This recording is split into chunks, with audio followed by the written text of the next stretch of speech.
Salut tout le monde et bienvenue sur GeoLab. Bienvenue sur cette nouvelle séance de formation sur la conception d'un système de CRUD avec Laravel et Vue.js. Ok.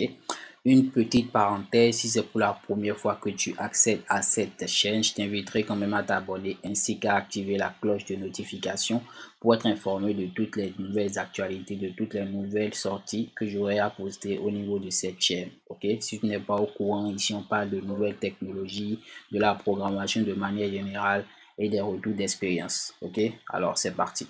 Donc, comme vous l'avez remarqué déjà en bas de cette vidéo, il s'agit d'une vidéo de présentation de ce qu'on veut faire au cours de cette nouvelle formation qui est dédiée essentiellement au framework Laravel et au framework Vue.js. Ok, donc au cours de cette séance, on va aborder beaucoup de choses et déjà, si tu me suis déjà à la base, tu sais que j'ai l'habitude déjà d'énoncer les différents trucs qu'on aura à faire. Ok, donc là, ce que je vais faire, je vais juste démarrer mon Sublime Test histoire qu'on puisse noter tout ce qu'on a à faire. Donc, je cherche Sublime, parfait. Donc, en premier lieu, ce qu'on va faire, c'est déjà parler de Laravel. Ok, c'est quoi Laravel? C'est quoi une brève présentation du framework Laravel. Ok, Laravel, c'est quoi? Voilà. Laravel, c'est quoi? En deuxième lieu, on va parler de Vue.js. Vue.js, c'est quoi? Ok, Vue.js, c'est quoi? C'est quoi l'intérêt de Vue.js lorsqu'on veut coder une application web? Ok, à part cela, n'oublie pas de mettre ça, voilà. Donc en troisième lieu, maintenant on va passer à l'installation. Ok, installation et configuration de Vue.js et de Laravel. Ok, voilà. Et en quatrième lieu, maintenant on va parler de... Une fois qu'on aura fini d'installer, de configurer notre environnement Vue.js et Laravel, on va commencer à parler de l'architecture globale. L'architecture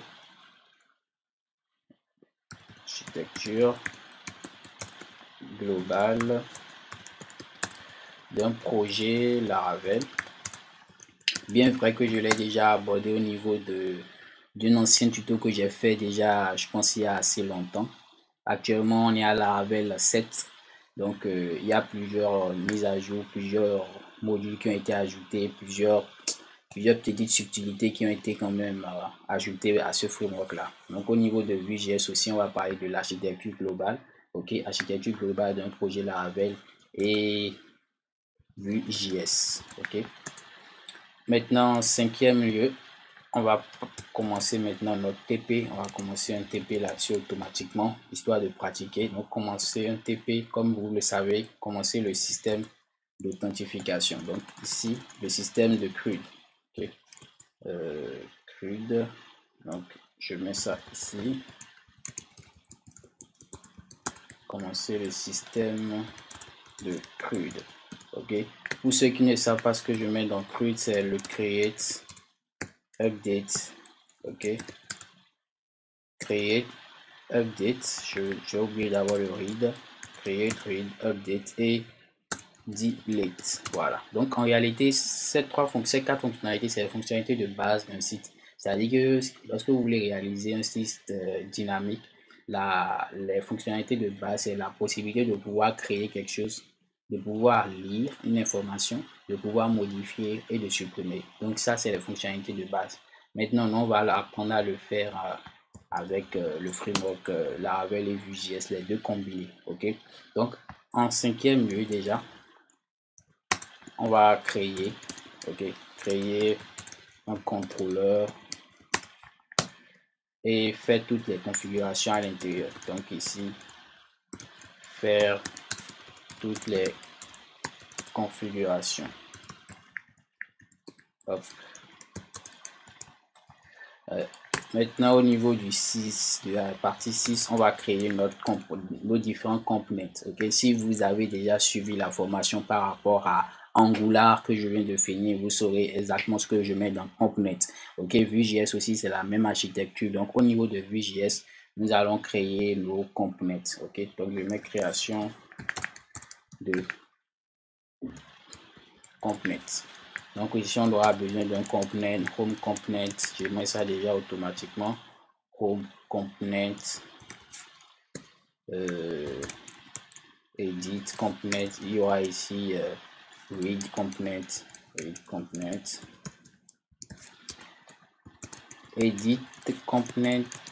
Hop. Et le dernier sera le delete component. Hop. Voilà. Donc une fois que cela est fait, maintenant on va parler de Axios. C'est quoi Axios? Je pense que je l'avais déjà fait au niveau d'une formation entièrement dédiée à Vue.js, mais cette fois-ci on va l'appliquer dans le secteur de Vue.js et Laravel. Donc ici on va parler de Axios. C'est quoi Axios? Axios. Comment cela fonctionne?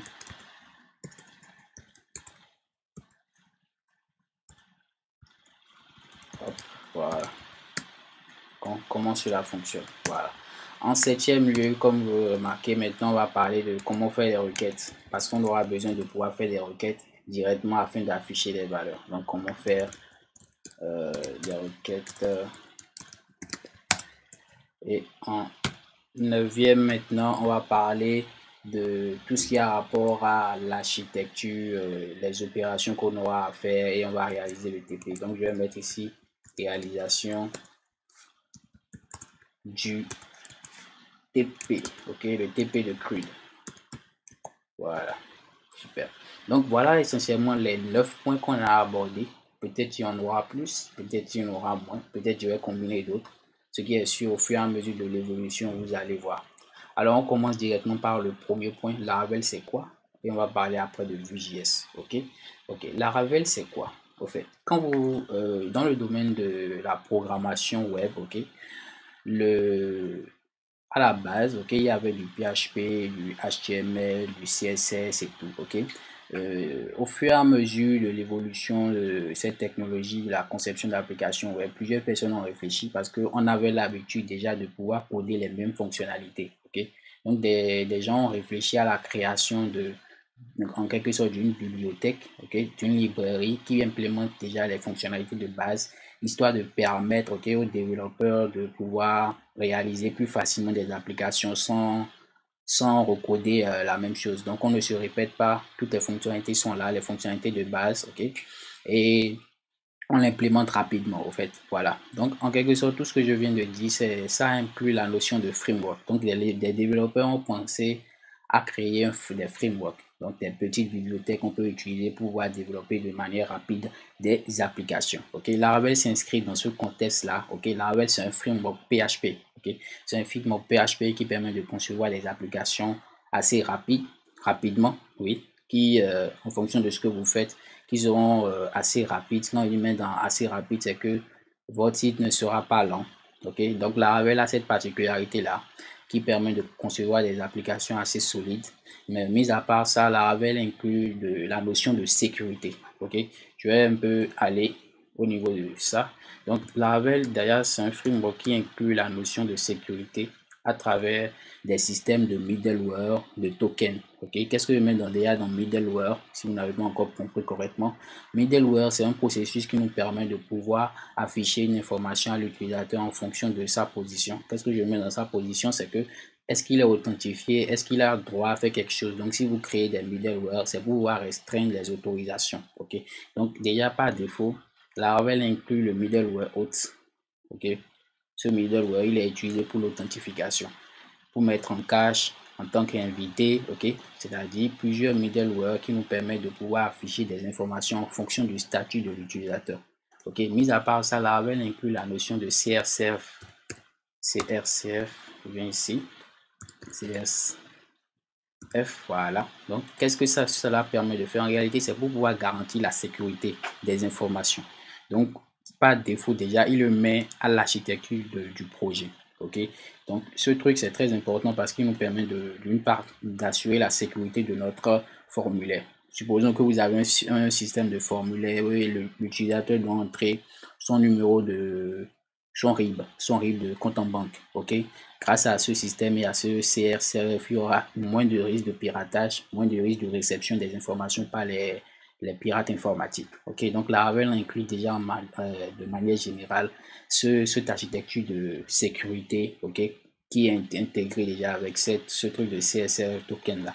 Donc Laravel est assez sécurisé, disons, parce que c'est vrai, il y aura toujours des failles de sécurité, mais il inclut au moins une large partie de sécurité. Donc, coder des applications avec ce petit framework là va vous permettre de sécuriser vos applications. Ok. Donc, voilà en quelque sorte un bref aperçu de Laravel. Ok. Donc, passons maintenant à Vue.js. Ok. Déjà, je reviens un peu sur Laravel. Ok. Laravel, c'est un framework back et front. Je vous explique pourquoi. Parce que avec Laravel, vous pouvez concevoir des API. Ok, si tu n'as pas encore suivi la formation que j'ai fait sur la conception d'API avec Laravel, je t'inviterai quand même à le suivre. C'est en bas de la description et dans les playlists. Ok, donc qu'est-ce que je mets dans API? Application Programming Interface. Ok, c'est-à-dire des applications qui n'ont pas besoin de vue. Vous retournez juste des JSON. Laravel a cette particularité-là de permettre directement de créer des applications à des API, ok, et malgré ça, vous pouvez aussi créer des API, des applications totales avec, c'est-à-dire vous pouvez créer l'API qui est le backend, disons, et vous pouvez créer le front-end avec Laravel seul, parce qu'il a la notion de Blade, ok. Si je viens au niveau de la doc toujours, je tape Blade, voilà. Donc, il a cette architecture qui est directement intégrée avec Laravel, qui nous permet de concevoir nos vues de manière plus facile, de manière plus aisée. Ok, il y a plusieurs notions qu'on va aborder, la notion de yield, la notion de section, il y a beaucoup de choses très intéressantes ici. Ok, on va parcourir tout cela si on a le temps de le faire au cours de cette formation. Donc voilà, Laravel, comme je l'ai dit, il inclut le back, le front. Ok, on peut faire beaucoup de choses avec Laravel. Et ce qui est encore intéressant, c'est qu'il inclut Vue.js. Si je viens ici, je tape Vue.js. Ok. Donc, il inclut la notion de Vue.js à travers l'installation de Laravel Mix. Ok. Je vais vous l'expliquer au fur et à mesure de cette formation. Je ne trouve pas ce que je cherche. Je vais aller ici. Je vais taper Laravel Mix. Voilà. Ah ouais, j'ai fait une erreur. Voilà. Compilation de mix. Voilà, on est là. Donc, Laravel Mix, en réalité, c'est une grande partie de Laravel qui nous permet de pouvoir mixer notre projet. De manière terre à terre, qu'est-ce que je vais mettre là? Supposons que vous avez des multiples fichiers CSS et des multiples fichiers JavaScript. Ok, Laravel Mix, sa grande particularité, c'est qu'il vous permet de prendre tous ces grands fichiers CSS et de les compiler en un seul fichier CSS. Ok, et la même chose pour JavaScript. Donc, vous voyez déjà l'utilité, c'est-à-dire vous appelez un seul fichier et ce fichier est la compilation de tous vos fichiers CSS ainsi que de JavaScript. Vous voyez que c'est assez intéressant. Donc voilà pour la bref présentation de Laravel. Ok, donc on va parler maintenant de Vue.js. Ok, Vue.js particulièrement, lui, c'est un framework. Vue.js, c'est un framework JavaScript, ok, qui nous permet de pouvoir concevoir en quelque sorte l'interface, ok, la vue de nos applications, ok. Comme vous le devinez, il fonctionne exactement, ok, approximativement comme Angular. Lui, il se charge juste de consommer des API et de pouvoir restituer l'information, de pouvoir traiter avec les API à travers des requêtes, des posts, des get et tout. Donc, la même notion comme Angular, les services, c'est la même chose, les components, c'est la même chose, sauf que ici, il y a des directives et les directives, c'est pas les ng-for, mais c'est plutôt des v-, des v-, ok, des v-for, des v-if et tout. Donc, Vue.js, c'est un framework aussi front-end qui a sa base qui est JavaScript, ok, Vue.js, et qui nous permet de concevoir la vue de notre application, ok. Donc, qu'est-ce qu'on va faire? En réalité, on veut combiner les deux, ok. On veut faire un mixage des deux pour pouvoir faire une application SPA. Qu'est-ce que je mets dans une application SPA? Single Page, de manière générale. C'est-à-dire que de manière générale, quand on conçoit une application, un système de CRUD, ok, j'ai pas un exemple ici.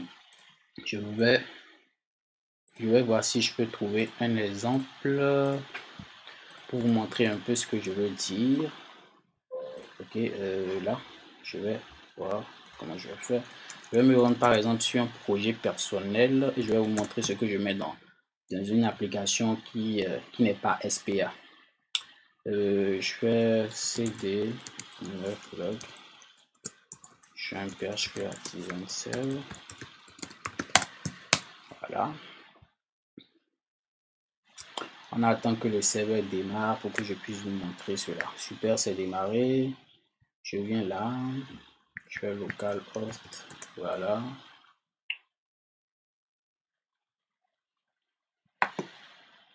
Ça, c'est un projet perso. Et là, je viens sur s'inscrire histoire de vous montrer un peu le truc. Je ne me rappelle plus du nom. Je pense que ça.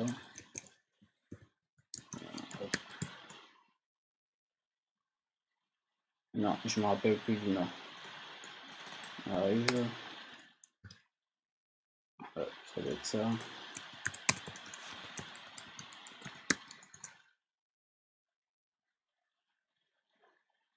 Voilà, j'ai oublié le nom. C'est pas grave. Je vais scinder, splitter là. Je vais démarrer mes dev. Hop.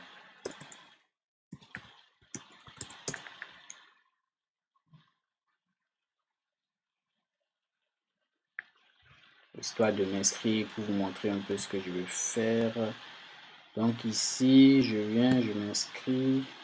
Déjà, vous voyez là, en réalité, quand je clique sur s'inscrire et tout ça, ça recharge la page. Ok, avec Vue.js, vous n'aurez pas besoin, exactement comme Angular, vous n'aurez pas besoin de recharger la page. Ok, et je m'inscris là, je mets mes identifiants. Hop, le cadre.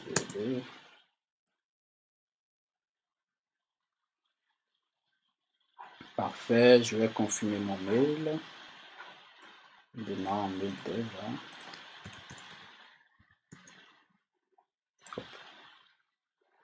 Je confirme le mail. Hop. Voilà, je suis connecté. Non, je suis pas connecté.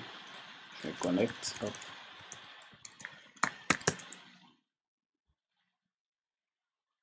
Voilà, je suis connecté. Je viens au niveau de, par exemple, ici, j'ai une option qui me permet de publier un événement. Ok. Supposons que la publication, c'est un create. Je vais créer un événement. Ok. Qu'est-ce que je fais? Je mets les informations, je mets ce que je veux. Je fais tout ça. Je fais ce que je veux là. Je mets le lieu. Je mets la date. Bref, je remplis toutes les informations pour m'inscrire. Ça, c'est un create. Pour vous expliquer un peu ce qu'on a à faire. Donc ici, je mets l'heure, je mets ce que je veux, je mets le haut, je mets une description, j'upload.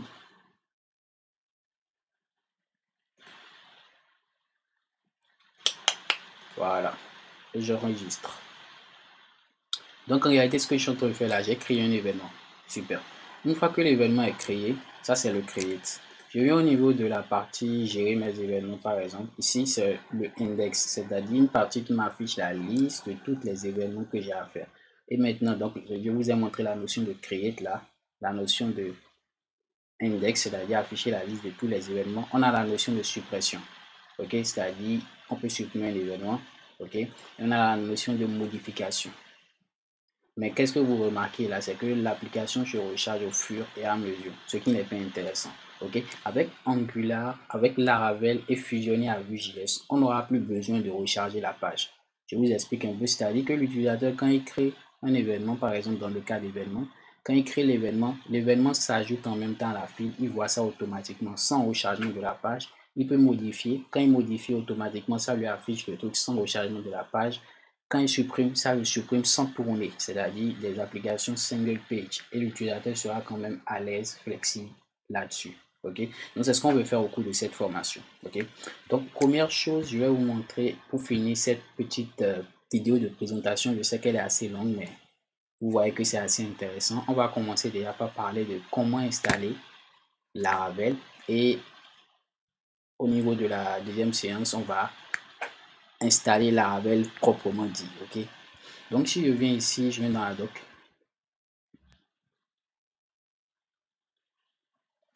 Donc je viens ici, déjà vous voyez, pour installer Laravel, voilà les prérequis. Il faut avoir la version de PHP, c'est 7.2.5, ok. Parce que actuellement on est à la version 7 de Laravel, c'est ce qui est là, 7, ok. Donc vous devez avoir une version PHP 7.2.5 vous devez installer Composer. Donc, tout est sur la doc. Pour installer Composer avec Laravel, il suffit seulement de taper cette commande Composer Global Require Laravel Installation. OK. Donc, première chose, c'est installer, avoir une version PHP assez stable 7.2.5. Installer Composer. OK. Et pour chaque ordinateur, c'est-à-dire pour chaque type de système d'exploitation, que ce soit macOS, Windows ou Linux, toutes les configurations sont là. Ok, si vous ne l'avez pas encore regardé, j'ai fait tout ça cela au niveau des anciens tutoriels sur Laravel. Donc, je vous inviterai quand même à le voir. Donc, Composer et tout. Donc, voilà les deux choses qu'on a à faire. Et une fois cela est fait, maintenant, on pourra installer notre projet Laravel. Ok les amis, donc merci d'avoir suivi cette brève vidéo. Je sais que c'est assez long de présentation de ce qu'on veut faire et je vais vous inviter au niveau de la deuxième séance où on va vraiment commencer à coder. Ciao ciao et à la prochaine vidéo. Prenez soin de vous.